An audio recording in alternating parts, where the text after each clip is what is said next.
Welcome to CN Live, Season 6, Episode 9, Assessing the DNC. I'm Joe Lauria, the editor-in-chief of Consortium News. And I'm Elizabeth Voss. Over the last 4 days of the Democratic Party convention, the party and those attending continued to ignore Palestinian Americans and their protests. Inside the convention hall, Palestinian Americans were not allowed to give a speech, while the family of an Israeli hostage did.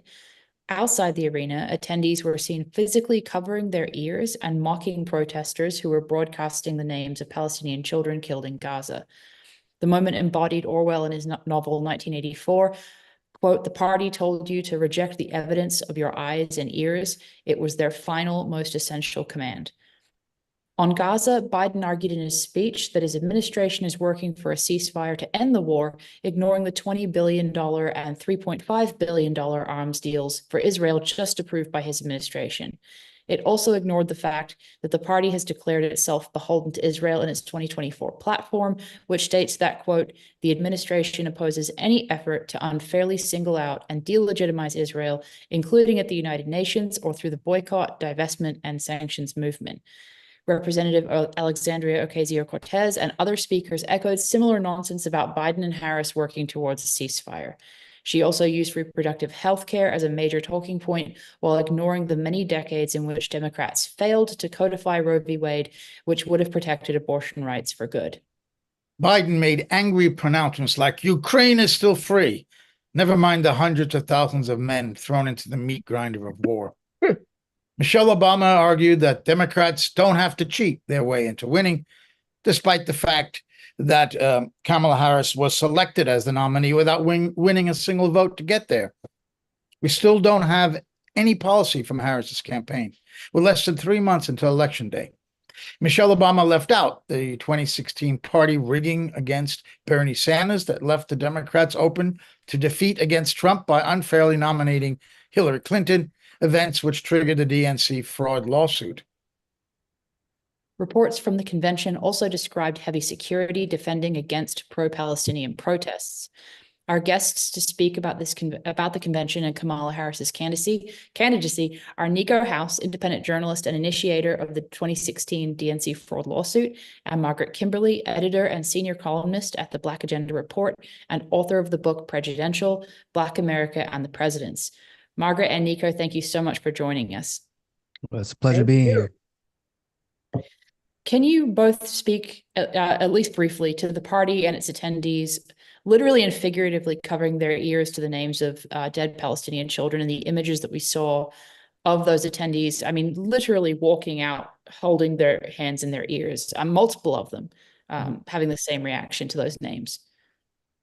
Well, Margaret, you want to go first? If I can start, I think it's actually a good thing that we saw that. I think it's positive for the Palestinian cause that they refused to allow a Palestinian American speaker whose speech was tepid and lame and still defended the Democrats and still expressed an endorsement for Kamala Harris. I think we see where they stand. They stand on the side of Israel. They stand with the ongoing genocide, the most well-documented genocide in modern history. So I was obviously disgusted upon seeing that, but I think this creates a political crisis which can only help the Palestinian cause and hurt this incoming administration. By showing where they really stand and showing the people that they do not want to hear from us. I think that I agree with everything Margaret said, and I would take it even further to show not only that it's exposing the administration itself, but it's exposing the proxies of this administration, those like AOC.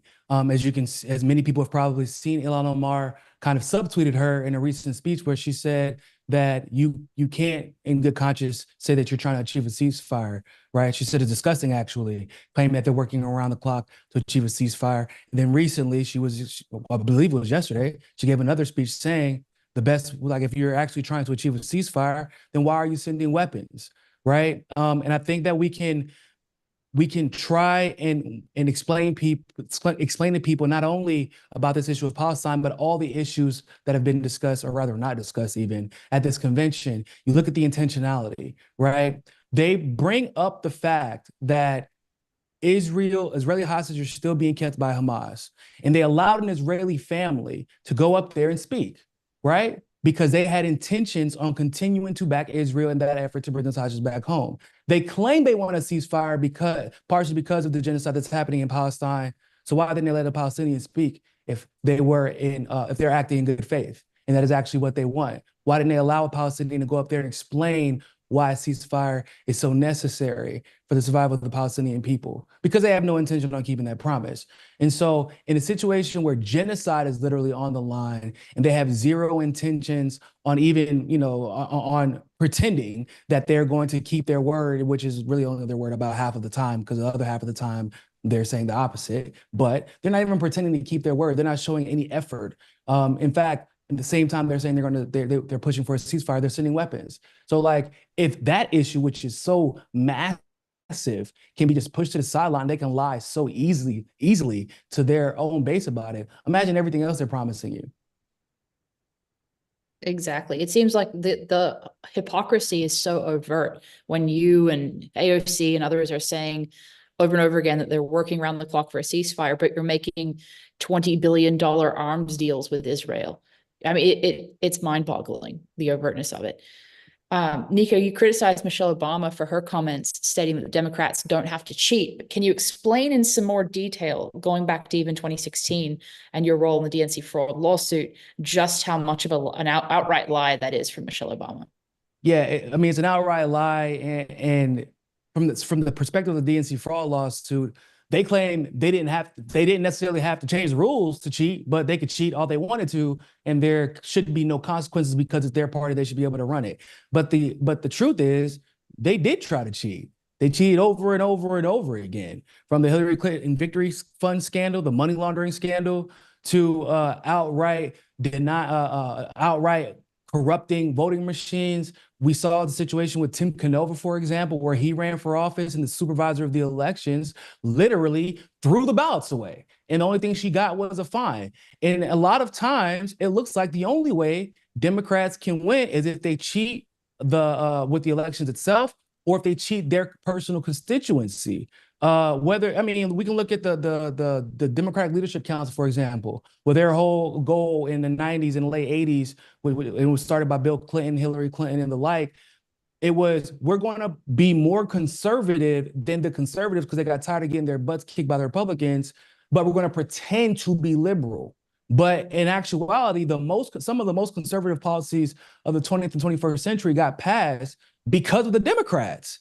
So you can go back to 1944 with Henry Wallace, where they, ironically, at a convention, stole the election in the middle of the night. And for the first time and the only time in history, we saw an incumbent vice president replaced by a lame duck who wasn't even really in contention to be vice president, who was Harry S. Truman. And we know what happened because of that. I mean, literally, you could probably track all the worst problems of the recent century back to that one decision. So it really looks as if Democrats can't consistently win without cheating or changing the rules. That's Margaret, true. did you have any other comments on that, please? Yeah. Yeah, it's not only we all know what they did in 2016. I want to remind people too, it's Hillary Clinton who amplified Trump because he was supposed to be the one the easiest to beat. Ha ha. So there was all kinds of cheating. Russiagate was cheating. They manufactured this entire narrative in order to make it easier to make war against another nation, in order to justify their policies, in order to explain away their loss, which they are entirely responsible for. And they cheat all the time, but just by lying to us about so many things. What representation do the people have in Congress?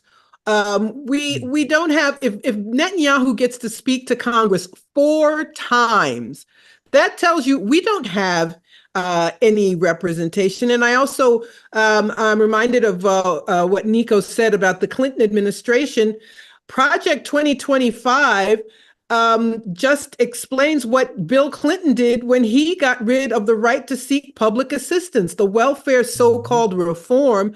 That was a fantasy of the right wing, and it's something a Democrat gave us. So there's always been a lot of cheating, a lot of dishonesty from the Democratic Party, and the people of this country, the people of the world, are the losers.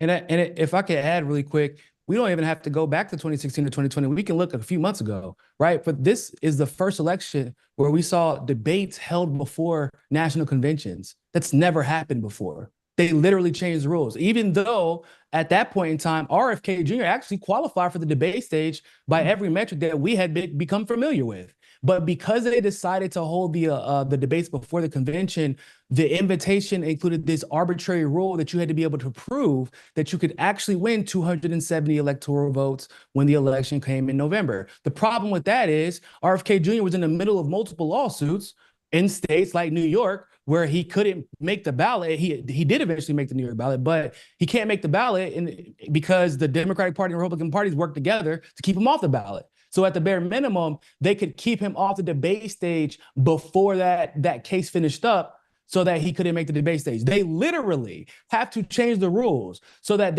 so that people can't hear that there might be somebody out there like Jill Stein, like RFK, like Cornel West, like Claudia De La Cruz, like people who will say something different, who will at least, at bare minimum, put a policy on their website. God forbid you do that, right? I know that's a lot of work, apparently. But like, you just spent $200 million on a convention, you would think that you could at least put a policy platform on your website. But there's not even anybody out there with the platform that can question that on a main stage. And that's largely because of the Democrats and, to be honest, the Republicans too, because they participate in a lot of the same last minute rule changes when it positively affects them. Yeah, and I want to say, talk about cheating, the fact that Kamala Harris is the nominee at all. No one voted for her. You can call it a coup, I believe, against Joe Biden. I'm not sure why they didn't move against him last year. I assumed they would ease him out, but for reasons unknown to me, they didn't. Then they panicked and they decided to get rid of a sitting president who they cheated. They cheated Bernie Sanders again in 2020. They got everybody out, and they made sure that Biden was the nominee, despite the fact that most Democrats didn't want him. So there's cheating on top of cheating on top of cheating. Yep. Most Democrats didn't want Kamala. That was the funny part. They just really don't have anybody to replace her at the moment. And there's not really a justifiable reason to jump over her, given that she's the vice president. But when you want to talk about rules changes, the fact that nobody voted for her, or the fact that Joe Biden effectively selected her. And they skipped, they jumped over this Democratic primary process, which, by the way, they literally changed the rules of again by disallowing Iowa and New Hampshire to go first. Joe Biden wasn't even on the New Hampshire ballot. And if you actually tried to compete in that race, they were going to take your delegates away at the convention. So, and they were going to punish New Hampshire if they tried to hold the election for the Democratic primary first. So like, they literally changed the rules so that Biden could win, then removed him in what seemingly was a weekend coup, and had this man resign via social media, which is wild in and of itself. Like, that's a crazy notion when you think about it. And then to have Kamala, they just decided to have a phone conference, a telephone conference call to select the nominee of the president of the presidency for the Democratic Party. That is insanity, because how many public resources were just invested in throwing a primary that just basically doesn't mean anything now? Exactly. Yeah, she was crowned by a phone call with Biden and a phone call with the Obamas. And that's the end of that. I don't know if Biden was included. I really don't even think he was included. I think he was probably on vacation. Well, but speaking of the selection rather than election process of Harris, specifically amongst all of the other DNC misdeeds over the years, Margaret, I just wanted you to go over for us, the history of Kamala Harris, why she was so deeply unpopular in the 2019-2020 primary process, and why she failed so miserably then. And that was prior to this, the events that have followed October 7 and the issue of Gaza and Palestine being such a major issue in the election now. Well, she was Kamala Harris is one of these people promoted above her skill set. There was a meeting in the Hamptons with some big Reed Rich Democratic Party donors. They were hoping she'd be a second Obama. So she was able to compete in 2020, but she was a bust with the voters. Between her, now we're being, they talk about her laugh and people are just being mean about her laugh. Well, who wants a president when they're asked a serious question just has this weird nervous laugh? I mean, she showed she wasn't prepared. She showed she's a mediocrity. And her record as a prosecutor, if you look at what she turned this into a plus last night during her speech. I wanted to help people, so I became a prosecutor. Anyway, bragging about prosecuting people for minor crimes, parents of kids who were truants in school, as an example. Prosecutors, if you look at what they do, it's never popular. So people got to look at her up close. They got a chance to look at her record, and they said no. She pulled out before the California primary because it would have been a very embarrassing loss in her home state. So, but then, this weird turn of events when Biden chose her to be his running mate, resuscitated her career. And so here we are. I mean, it's a really stunning turn of events that this person who was not popular, but managed to be the running mate anyway, but was there at the time of this coup. Now she could be the president of the United States. I believe she has a good chance of winning. And so no one when people had a chance to vote for her to be president, they said no. It was a resounding no. But then they promote her, and this entire campaign, this image-making campaign where among her many embarrassing statements, she's a disaster if she doesn't have a teleprompter. The nervous laugh, the weird statements, one of which was about she was giving a speech and she told this story about her mother saying, "Don't act like you fell out of a coconut tree." It was very odd. And so she was a joke, but they have turned this into a campaign tagline. This moment, which shows you how incompetent she is, which shows you she's a lightweight, which shows you how shallow she is. But it shows you the power of propaganda, the power of image making. If you have the right people, the corporate media, rich people behind you, you can literally be remade. It's scary, actually, when you really think about it's because it's like when we're watching, and I don't like to use Robert Downey Jr. as an example because I actually like Robert Downey Jr., but they had to like revamp his entire career before he became Iron Man, before he became Tony Stark again. And now the way that people view him now as compared to the past is completely and totally different. But with Kamala, it's scary because we were like Margaret said, this decision was made in 2017. And even scarier, Kamala's sister, Mina, was actually working for Hillary. She's one of her top 3 advisors. So it was like, there was like this inside where she's going to be the next up. That was already decided in 2017. The people give her a resounding no. I mean, after that debate with Tulsi, like Margaret said, she didn't even make it to the California primary. She got exposed in a way that I don't think we've ever seen the #1 candidate. Maybe second to Bush. Jeb might be the only one we saw fall from grace like that in a few weeks. But Kamala was given all the money, all the Democratic billionaire donor support, all the power player support, and she fell from grace so hard and was falling from grace that you could basically perceive that as being the only reason that Joe Biden was forced to enter a race. Because if he didn't, it was Bernie's race and he was going to run off with it. It didn't really matter what they would do at that point. So Joe Biden enters the race late because of how bad Kamala's doing. And then they decide, Joe Biden's like, I'm going to pick a woman of color, which, by the way, I feel like is inherently like offensive because not a single Black person wants you to pick us because we're Black. If we're qualified for the job, we just don't want you to discount us because of our race. We don't want more. And saying that you're going to select somebody only because of that denigrates and minimizes exactly what we bring to the table. The truth is, Kamala didn't bring anything to the table because she wasn't popular. She wasn't bringing donors. She wasn't bringing anything. And he's like, it would have been actually, I could have seen justification in bringing on Stacey Abrams. I could see none in bringing on Kamala, except for the fact they made the decision in 2017. And what they were letting us know is that we don't care if you want her. We already paid for her. We're getting a return on our investment. And you fast forward, and remember, even back then, Joe Biden was already saying, I'm going to be a one-term president.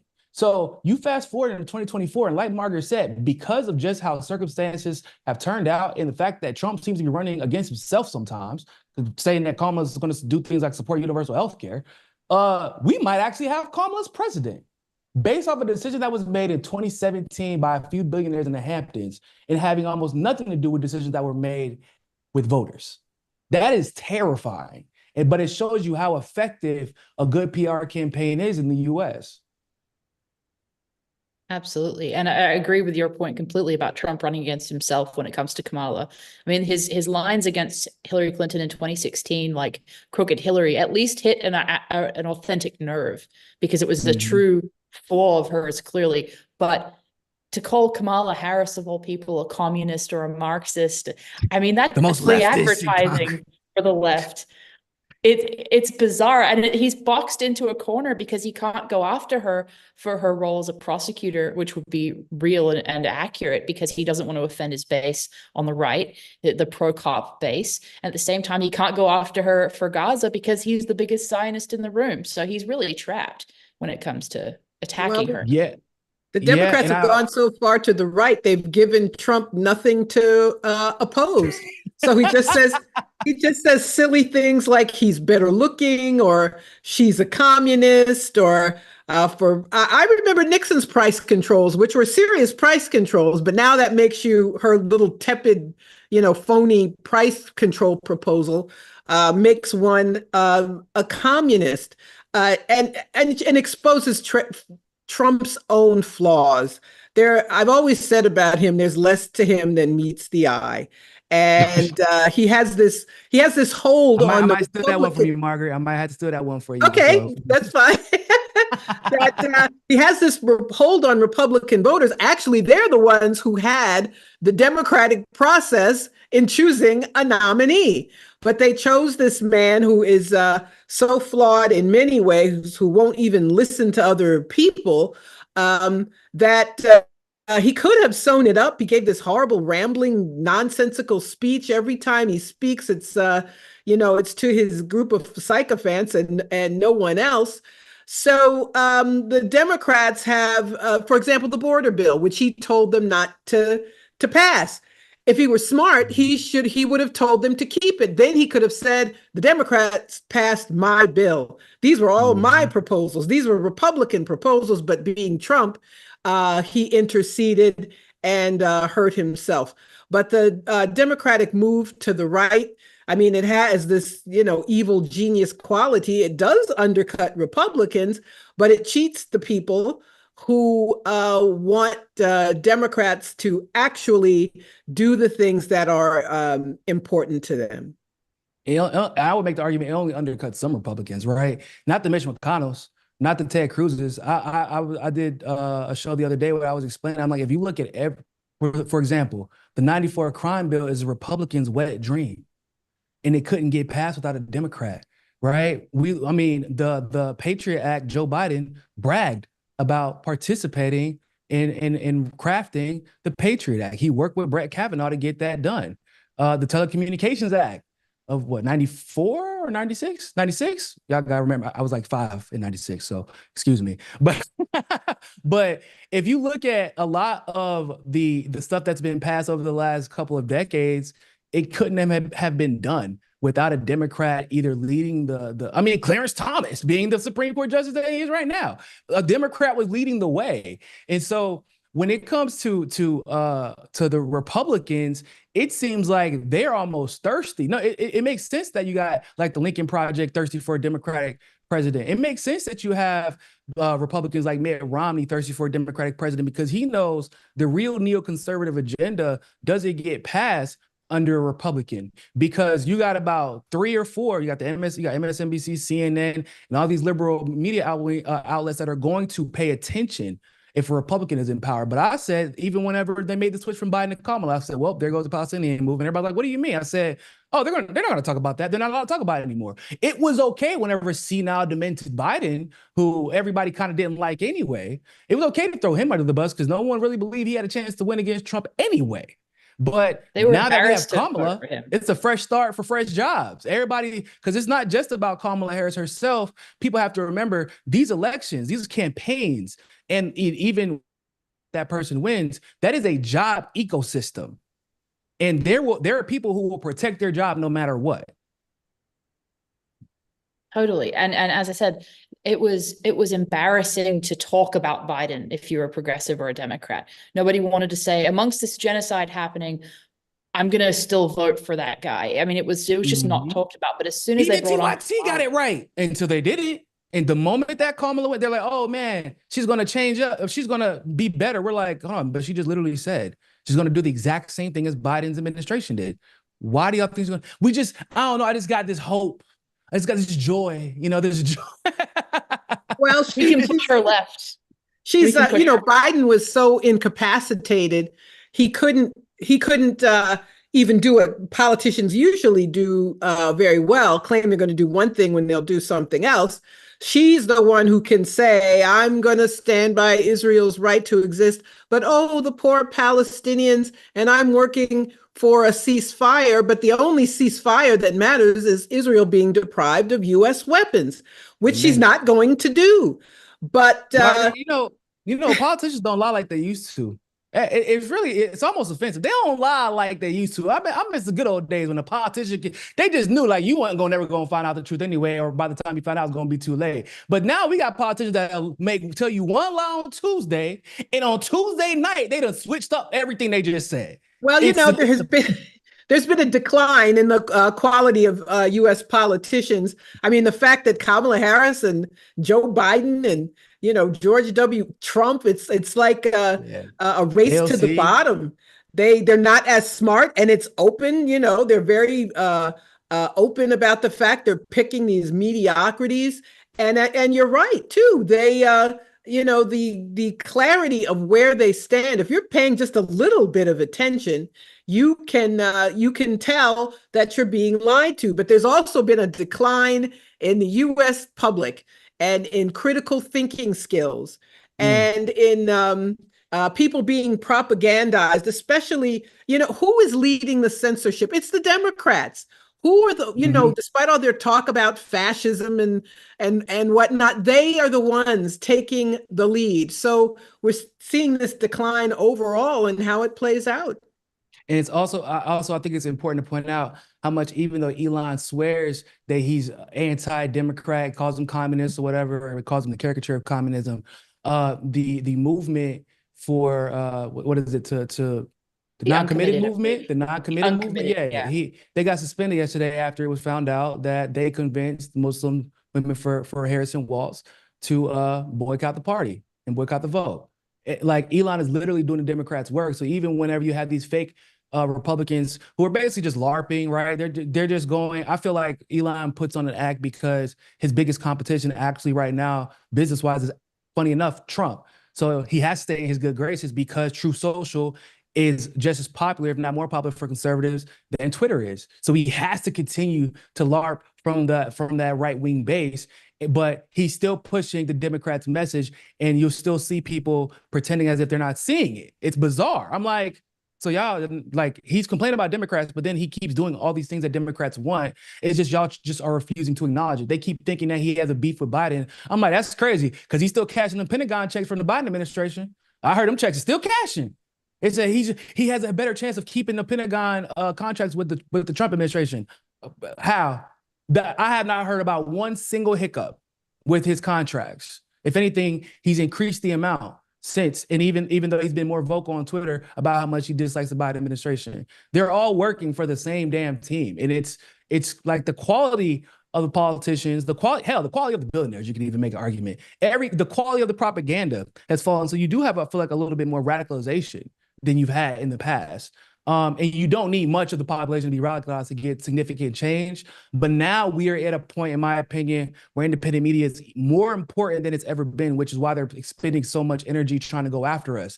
Because it's almost like there's a crack, and whoever can fill that crack is going to be, that's where the people are going to follow. So if independent media can fill it with the truth, then people will know and we'll go from there. But if they can get Kamala in, it almost feels like we're going to be doing a reset where we're going to have to start all the way over again. Not unlike what we saw right when Obama got elected, and had to tell people like, y'all have been played and this is how long it's been happening. It's like unplugging somebody from the Matrix again is what it feels like. Exactly. How do you speak to people? How do you speak to people who will respond to you saying, for example, I will not vote for genocide or anyone who's going to continue this genocide? And they say, but Trump, and they will not come out of that mentality. How do you respond to those people? Well, lately, I have taken to showing people pictures of Palestinian kids mutilated, headless, burned. And I just post a picture. I said, you're okay with that? Now, most of them don't respond. I'm not sure I'm making any headway, but I just tell them the truth. It's I point out some of the things we're talking about. There's no really big difference. I mean, everybody starts talking about Supreme Court. Who could have saved abortion rights? Democrats could have. They not only didn't codify Roe, they let Ruth Bader Ginsburg hang around. Obama didn't make a recess appointment. All of these catastrophes with the Supreme Court, the Democrats have been colluding with all along. Obama and John Kerry on the Judiciary Committee, they let all these conservatives into the federal judiciary. So it's all lies. Now, it's difficult with Trump. I think the problem people have with Trump, frankly, is his persona.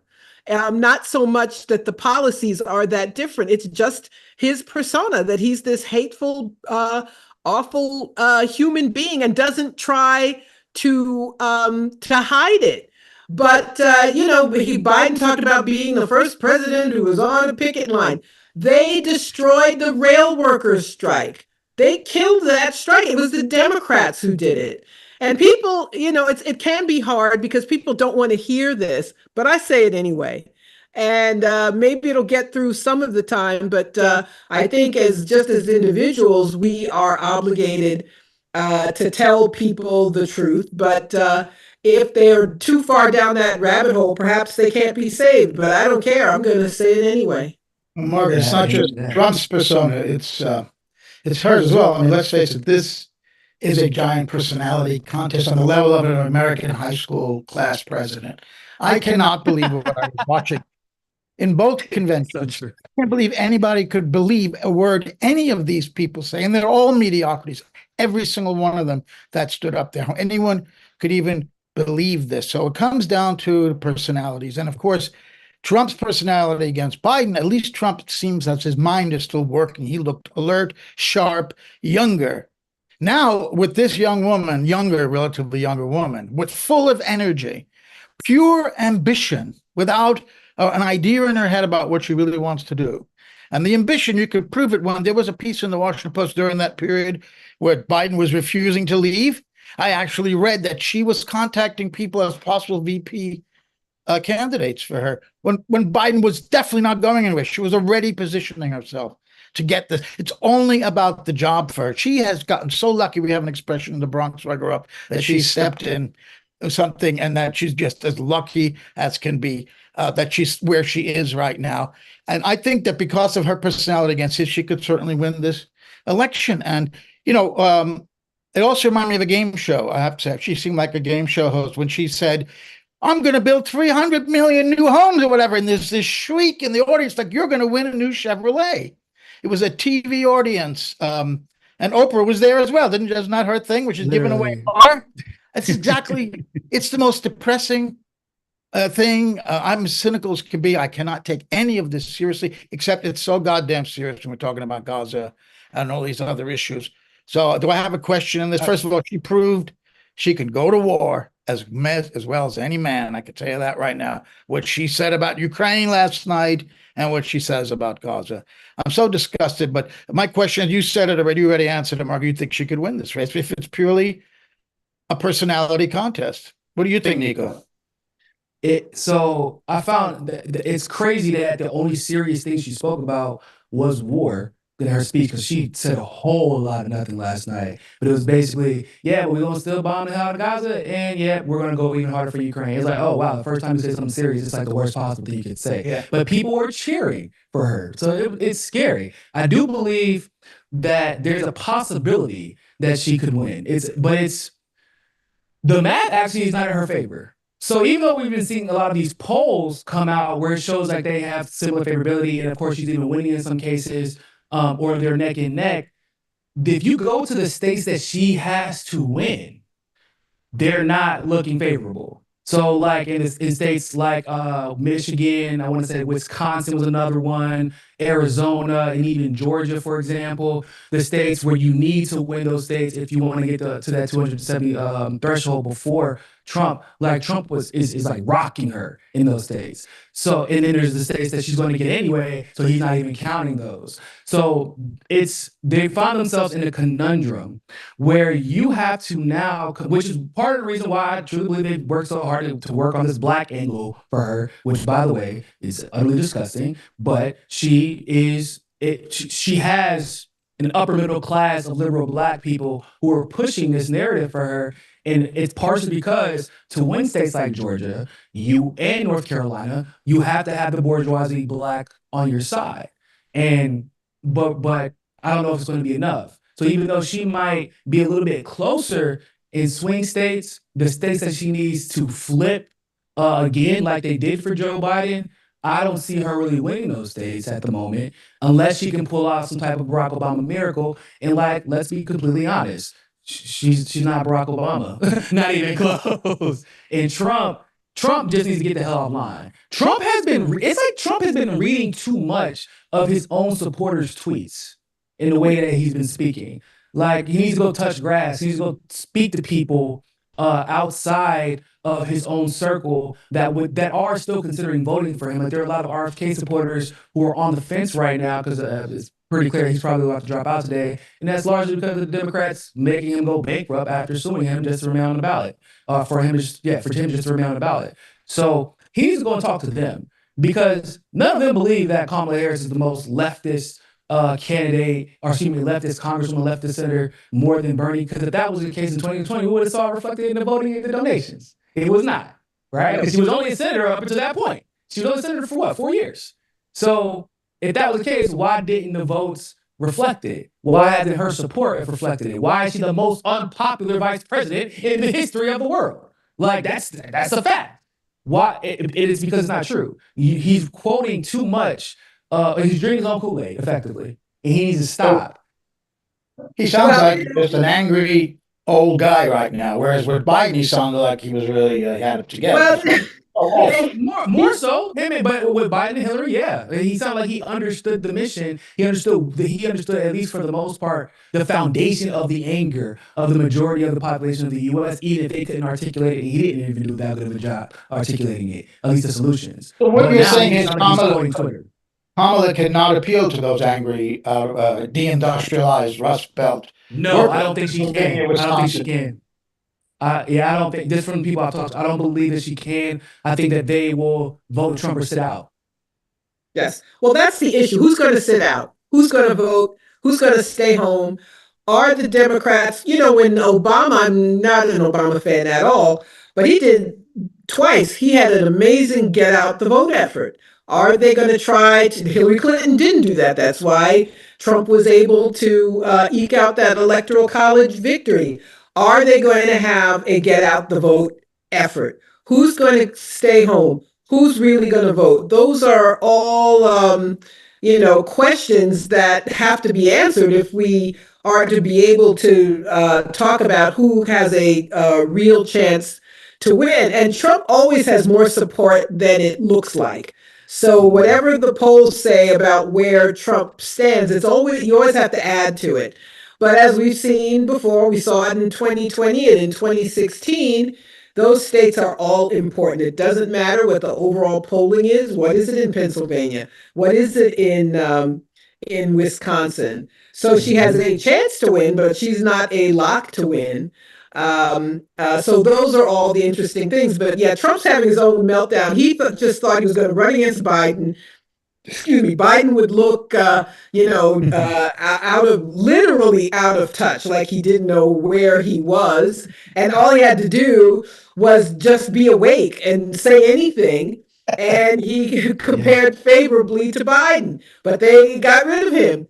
And now he has someone who, whatever her other problems are, she's awake and alert, and she doesn't look like she has dementia. So it's thrown Trump off, but he could regain his stride. And remember, in 2016, there were people who came in with a lot of money towards the end.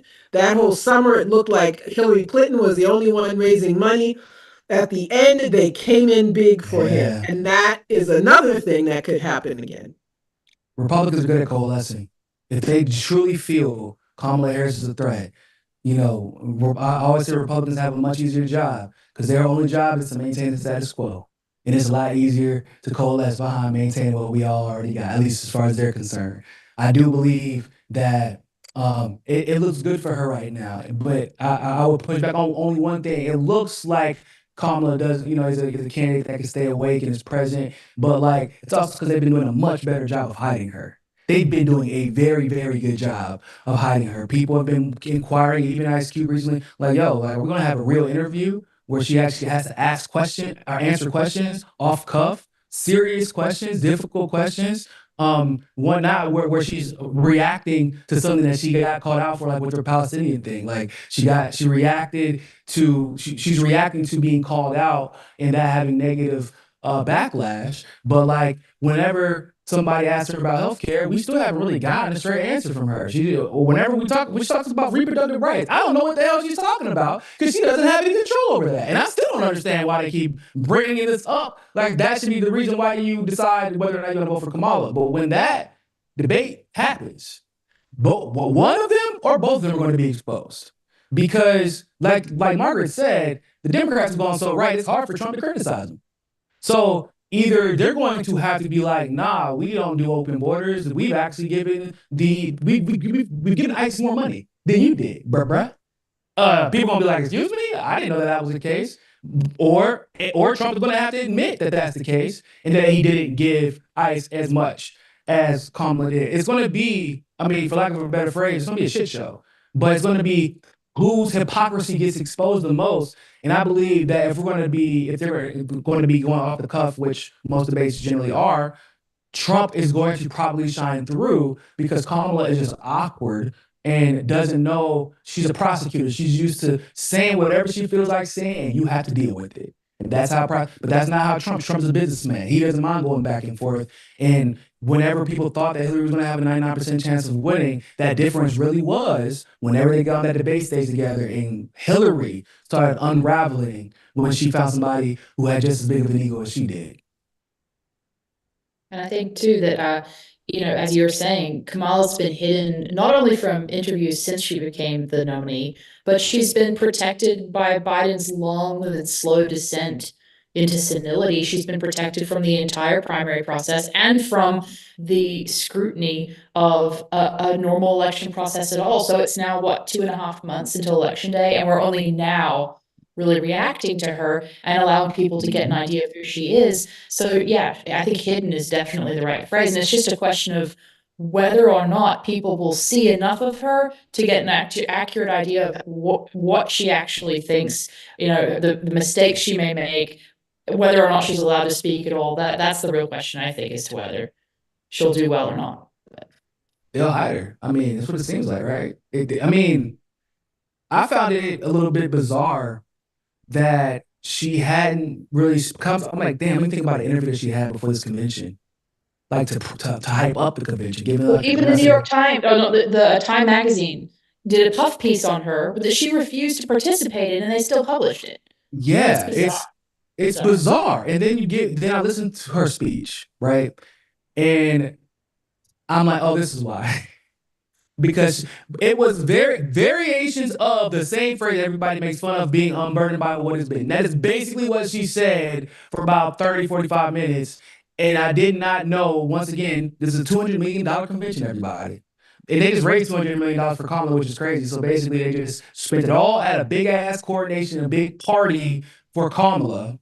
And you know nothing more, not a single thing more about Kamala now after the convention is concluded than you did before it started. Don't you think that's a bit of a problem? Maybe that has to do with why they had to interview her, because she has nothing more to add. The more she talks, the more she actually gets hurt. That's the problem. And they're figuring that out. And they're like, oof, damn, every time she opens her mouth, it's a problem.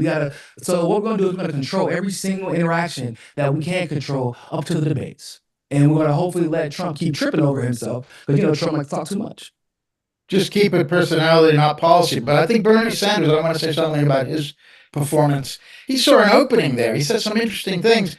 First, he had a dig there, I think, at Hillary in the primary. He said billionaires have to stay out of the process, and that includes primary elections. I think he may have been referring to his own experience. But then he laid out this agenda of single-payer health care, nationalized health insurance, and a huge increase in the minimum wage. He said this is not a radical agenda. And then he says Kamala and her running mate are going to work to pass this agenda. I don't know that she agreed to that agenda, has she?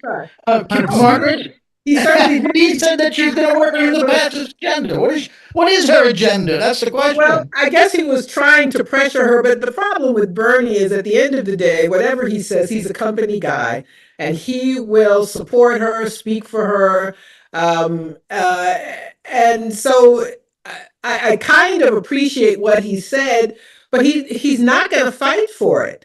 And so, that may have been a dig at Hillary and a dig at her, but he's not going to go against the Democratic Party, which he should have been doing that for years now. So no, she's not going to do any of those things. She hasn't said that. If he thinks he's pressuring her, he can forget it. These people aren't going to be pressured by Bernie making a statement at the convention. And he is correct. Everything he talked about, that's what people want. But we're always told you can't get it. Who's going to pay for that? The Republicans won't let us. The parliamentarians said no. Manchin and Sinema, or whoever the Manchin and Sinema in the next Senate will be, it's always something that keeps them from doing what people want them to do. What they want, Margaret. In fact, when he called for a ceasefire, that was one of the largest cheers. Even that audience of loyal Democrat delegates, they want the end of this war as well. They do. Surprising. They won't fight, but they're still Democratic delegates. That's the problem. Most people, speaking of Gaza, there's a wide variety of opinion on U.S. foreign policy vis-a-vis Israel, but most Americans want the killing to stop. And we're being told that's the last thing we can expect is what you want. Yes, people want single payer. You're not getting that. Yes, people want the federal minimum wage to go up, but you're not getting that. Everything you say you want, they're told you can't get it. Michelle Obama said something about Goldilocks. It can't be like Goldilocks. Nothing will ever be just right. In other words, shut up. Because we're not giving you that, the things you really want. Oh, after they tell you we deserve it, by the way. After they constantly talk about how we deserve better, we have the ability to achieve, and we're the wealthiest country in the world, and okay, so can we have single payer healthcare? Whoa. Calm your britches there. Manage your expectations, man. It's crazy. Sorry, Joe, go ahead.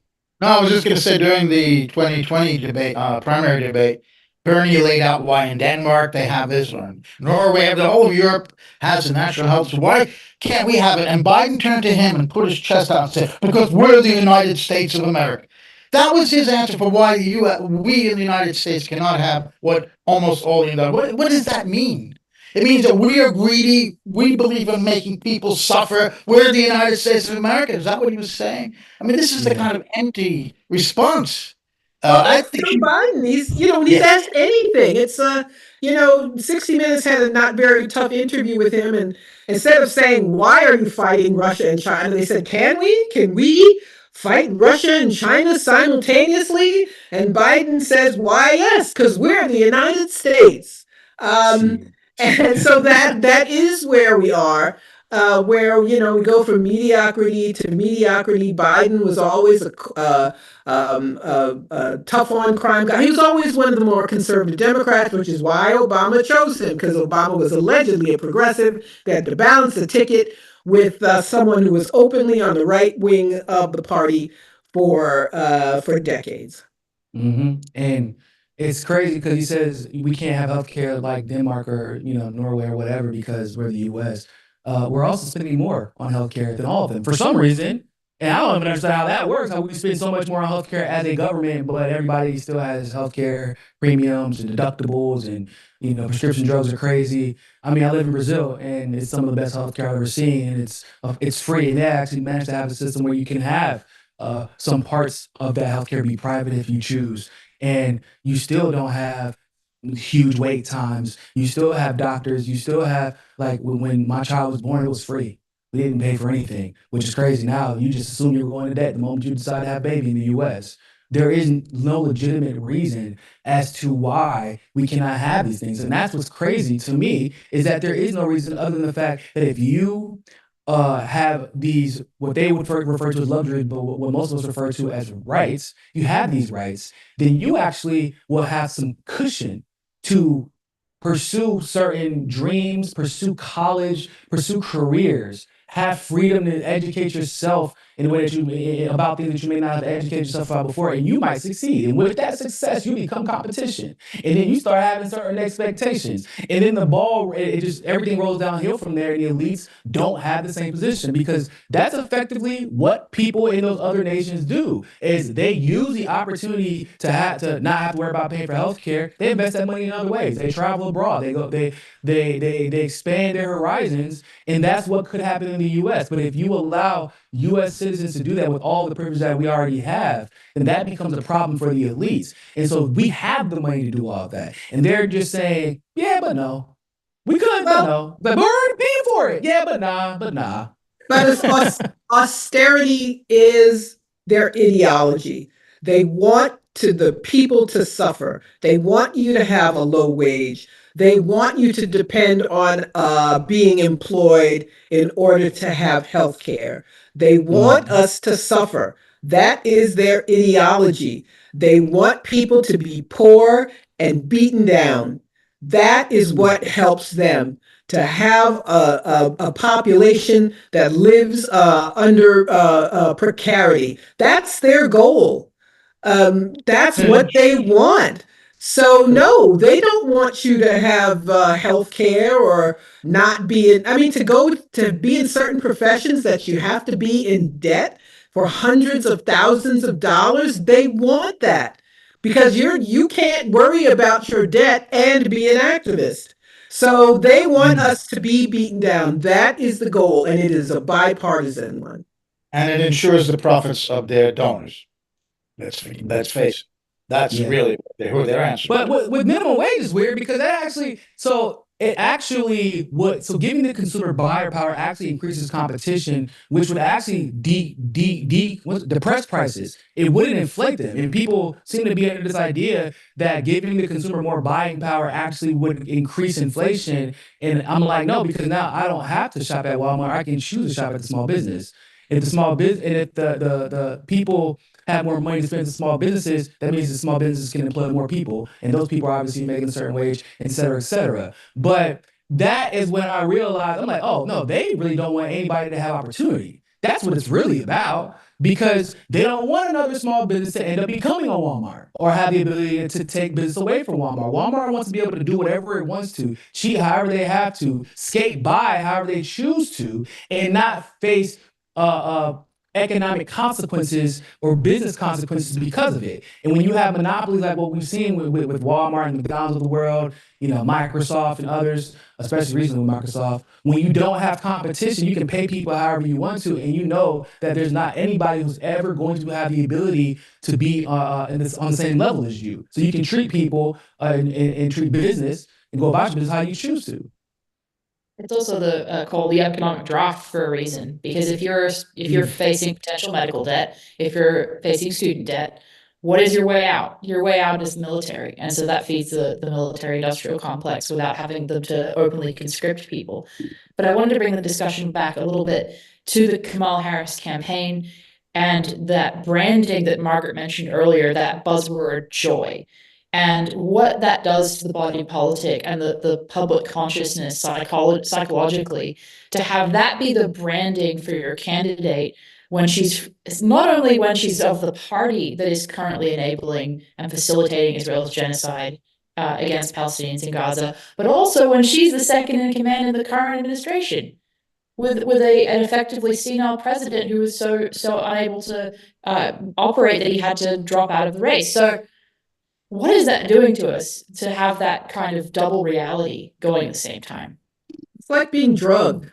It's people are so indoctrinated. It's like they're like everybody's loopy, and that's what they. And I've had people argue with me. I was on Facebook, my friends and family Facebook account, and I said, anybody else wonder why Kamala Harris's website doesn't say anything about policy? People were furious. Well, you can look that up for yourself. What are you complaining about? Immediately defending this person who wants to be the president and yet is hiding from them and won't be, won't be honest.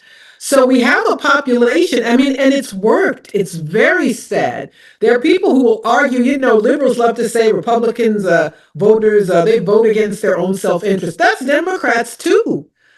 People don't want to know. It's worked. That the New York Times can be so openly. I remember when they would actually occasionally oppose a president, even a Democratic president. Now they just cover up.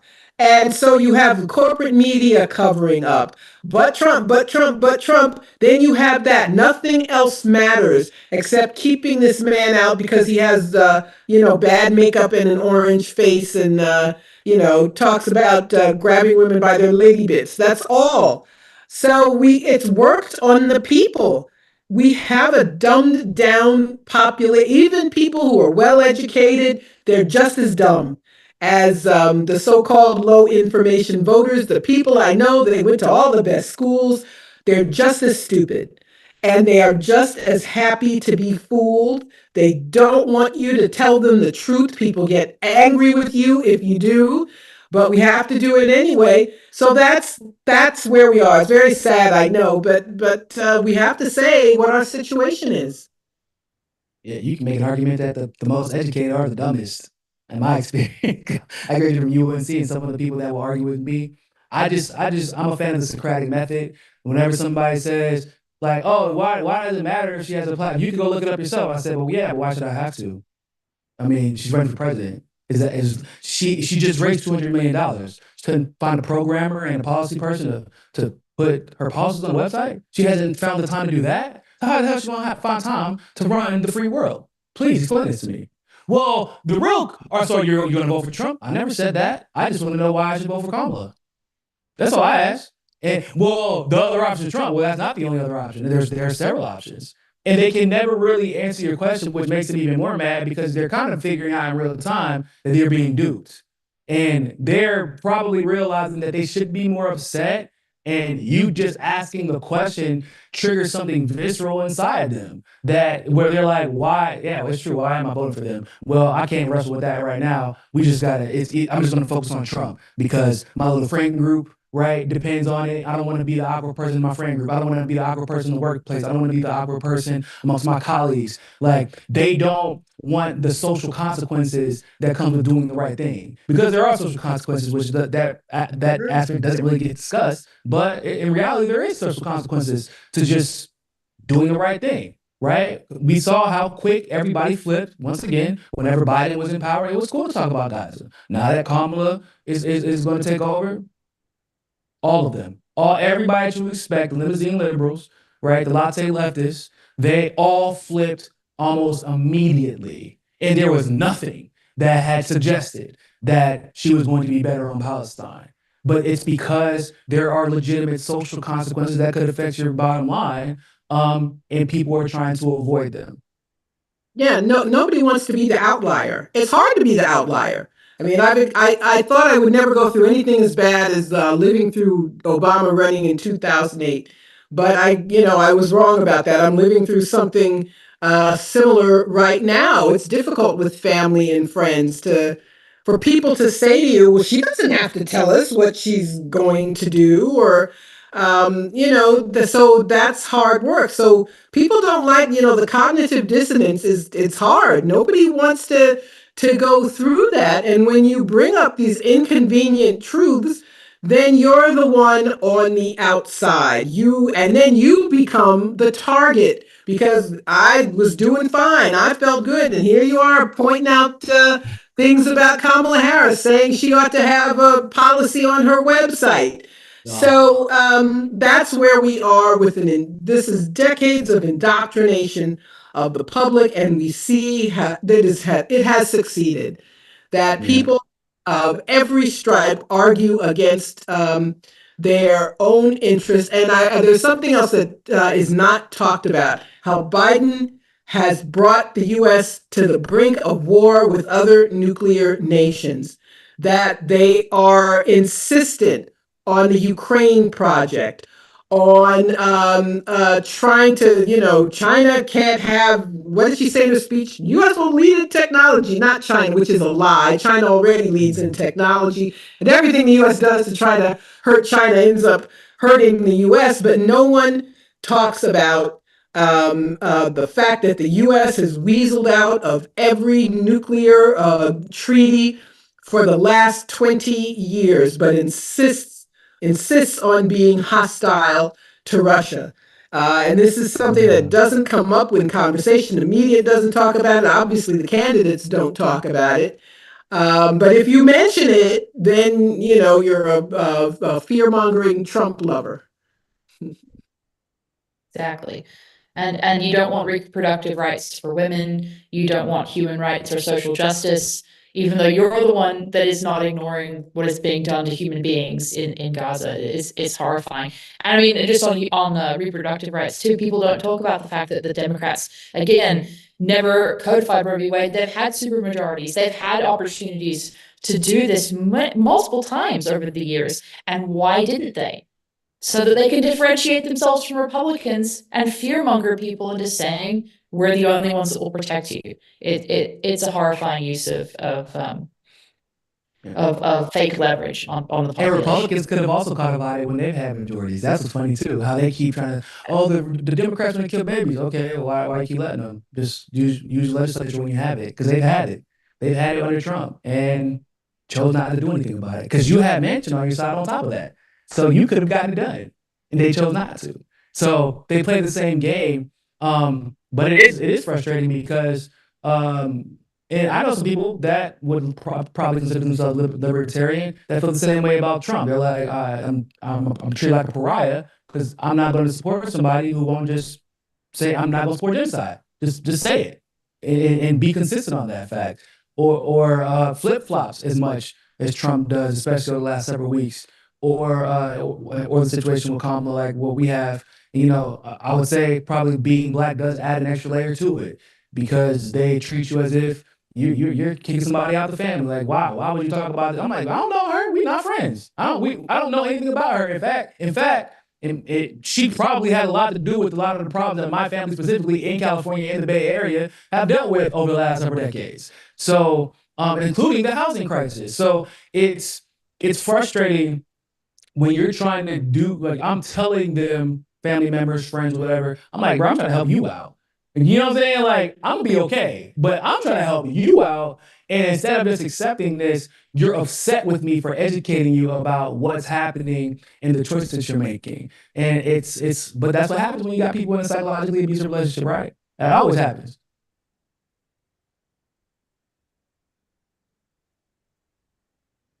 Well, is there anything we haven't talked about that you guys want to add before we sign off for the evening? Well, thanks so much for having me. It's good to be back with you all. But I just want to I want to reiterate something I just said. This level of indoctrination where people who would have a few years ago, Richard Medhurst, and I know it's the UK, but it's what's happening here too. Obama using the Espionage Act against journalists, where people are happy not to know the truth and will defend people who are acting against their interests. We have to reawaken that idea that you're supposed to speak up, that you're supposed to question. I mean, it's heavy lifting, but people are, don't like being told that they were wrong. And so it's this delicate act of, telling people what you wanted to hear without them being offended. And people are very easily offended because they're so thoroughly indoctrinated. I think Americans are the most indoctrinated people on the planet, but using our platforms in this way, it becomes so very important as we have this devolution of our politics, devolution of what passes for media, and inevitably we have a devolution of humanity and the feeling for humanity. But we just have to keep going because this is a very dangerous moment. You mentioned Richie Medhurst, who was arrested when he arrived at Heathrow Airport, and Scott Ritter a few weeks before. His house was raided by the FBI simply because of the journalism that he's doing. And there was a line from Hillary's speech when she vowed that Kamala Harris will, quote, protect America from enemies, foreign and domestic. I had a chill going down my back when I heard that she's going to protect America from domestic enemies. Who was she referring to? We know. Probably journalists for the most part. We know, and we know if Hillary says it, protection for Hillary could mean you're not breathing tomorrow. I'm just saying. So it's scary because, I mean, Kamala has the record that she is willing to not only use the justice system as a weapon against the people, but she's willing to use it in a way that would in a normal circumstance, would get you disbarred.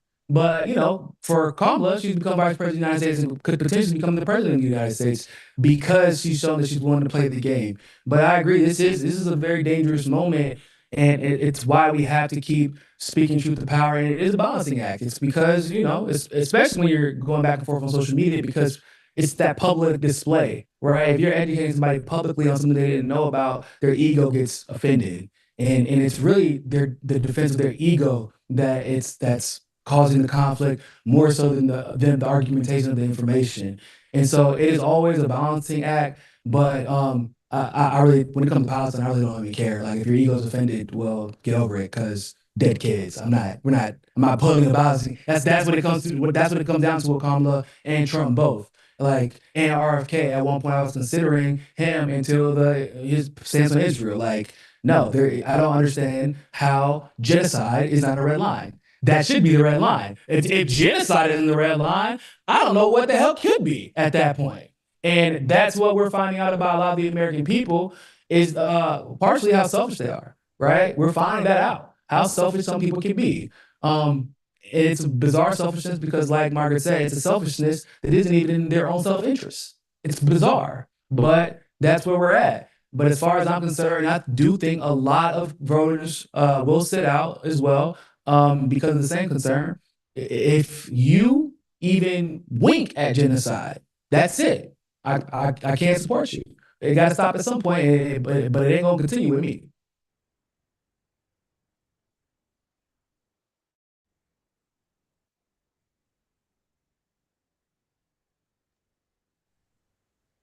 Well, Joe, what do you think? I think you could wrap it up, Elizabeth. All right. Well, thank you so much. We've been joined by Margaret Kimberley, Niko House, wonderful guests. We appreciate your time so much. With Consortium News, I want to thank our producer, Cathy Vogan, and our wonderful editor, Joe Lauria. And for Consortium News, I'm Elizabeth Voss. Good night. Bye. Thanks for coming on. Thank you all. It's a pleasure. Thank you. Great time. Very good discussion. I enjoyed it. If you are a consumer of independent news in the first place, you should be going to is Consortium News, and please do try to support them when you can. It doesn't have its articles behind a paywall. It's free for everyone. It's one of the best news sites out there, and it's been in the business of independent journalism and adversarial independent journalism for over 2 decades. I hope that with the public's continuing support of Consortium News, it will continue for a very long time to come. Thank you so much.